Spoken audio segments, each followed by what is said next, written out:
生活篇46，玻璃自爆。我陽台嘅玻璃又爆裂啦！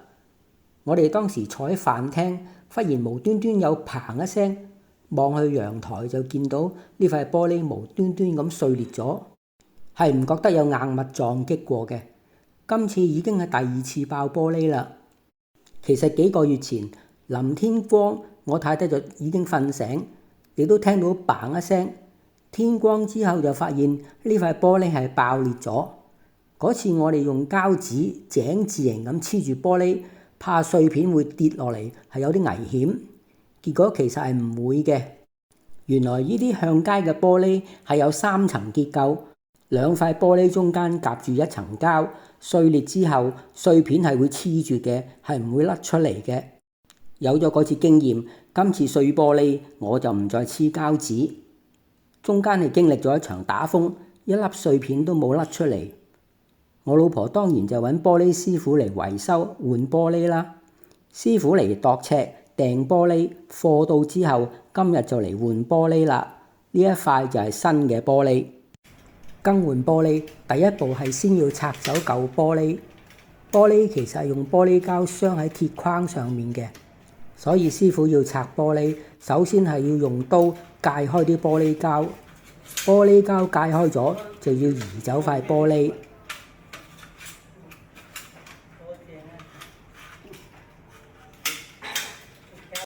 塊玻璃滑脫脫，冇把手嘅。佢哋用呢啲玻璃吸盤用嚟吸住個玻璃，做成把手，方便去移動玻璃。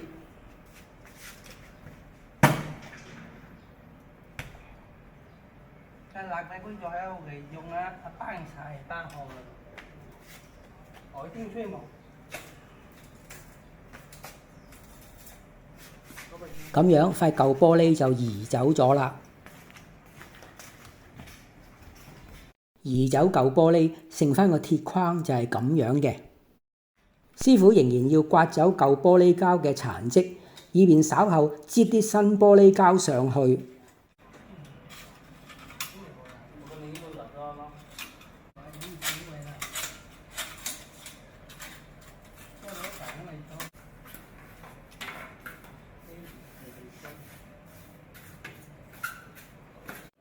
我問個師傅，原來放新玻璃係有個小技巧嘅。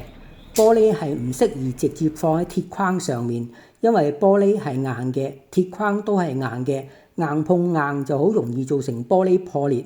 所以先要喺鐵框上面放上3粒膠墊去做緩衝。跟住師傅喺鐵框上面擠一行玻璃膠。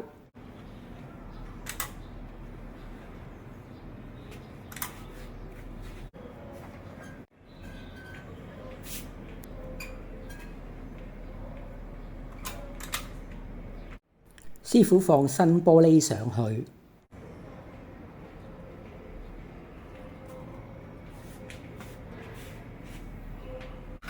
師傅要壓實塊玻璃，使佢黐得緊啲。師傅再擠上一行膠。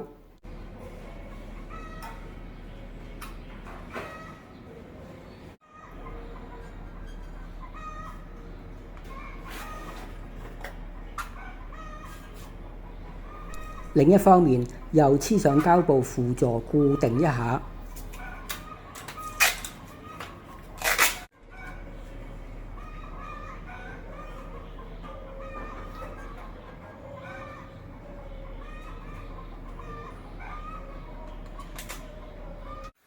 師傅刮走同埋搣走多餘嘅玻璃膠，就大功告成啦。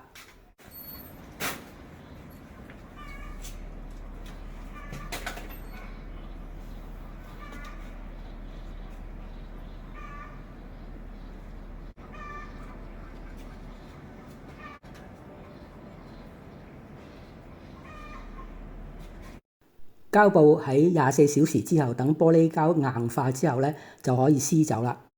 話說回頭，我肇慶屋企剛收樓嘅時候已經出現爆玻璃，係陽台嘅第一隻玻璃門。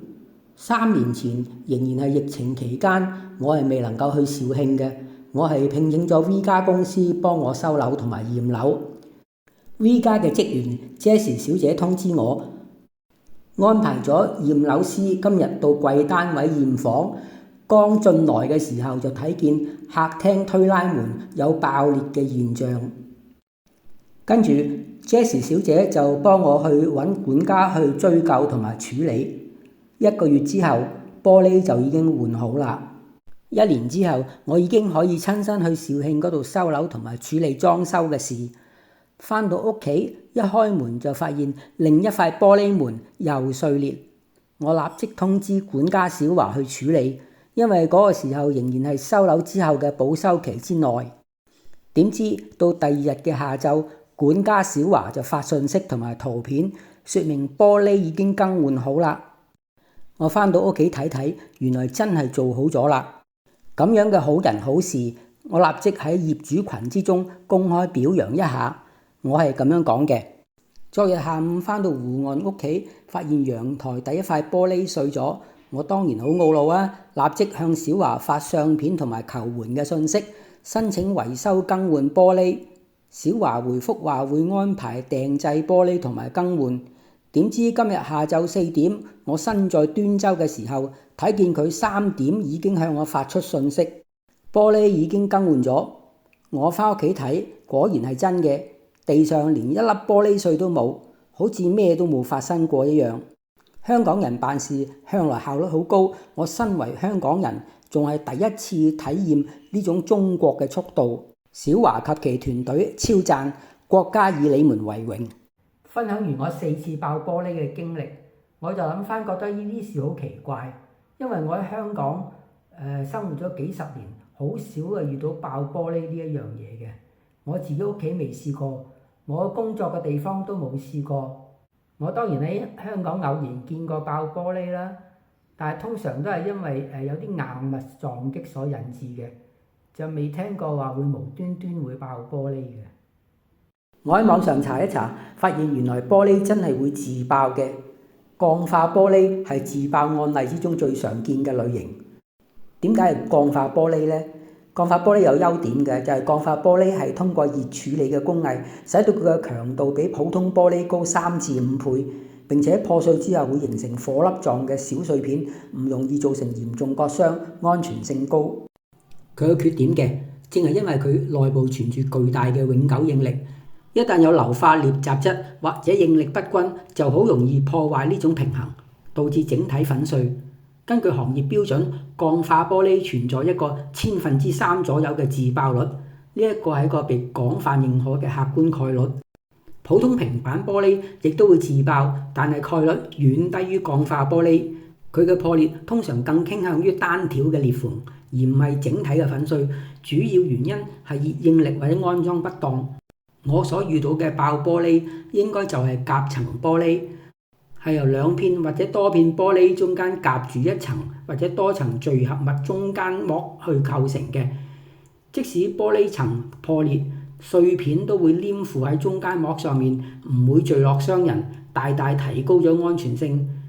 好多建築規範要求使用夾層玻璃或者將佢作為鋼化玻璃嘅補充安全措施。總結嚟講，玻璃特別係鋼化玻璃確實存在一定嘅自爆可能性，佢嘅主要元兇係內部嘅硫化鎳雜質或者應力不均。雖然有3%嘅自爆率，但係通過選擇高品質產品、進行均質處理以及使用夾層玻璃等等嘅安全措施，可以極大地降低佢發生嘅風險同埋可能造成嘅危害。其實3%嘅自爆率唔算好高，我就竟然遇到4塊爆玻璃。我諗玻璃嘅質量一定唔係高品質啦。